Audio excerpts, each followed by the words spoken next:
El Llagostera Mallorca B ha estat un dels partits més complets que recorden el municipal llagosterenc.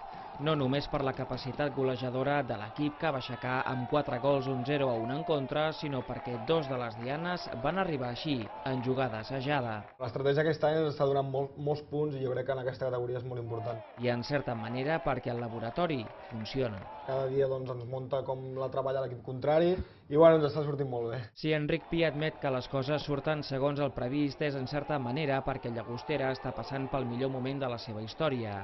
12è en l'any del seu debut a segona B és una bona recompensa per a aquells que de tornada de moltes coses van fer les maletes aquest estiu per venir a una petita vila del Gironès que tenia un equip amb què estrenar-se a segona B. El cas d'Enric Pi, procedent del Teruel, n'era un de molts.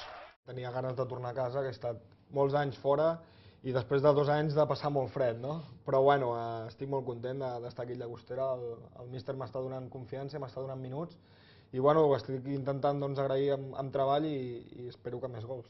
I els propers hauran d'arribar en el camp del Centenari contra un Badalona que marca ara mateix la zona de play-off.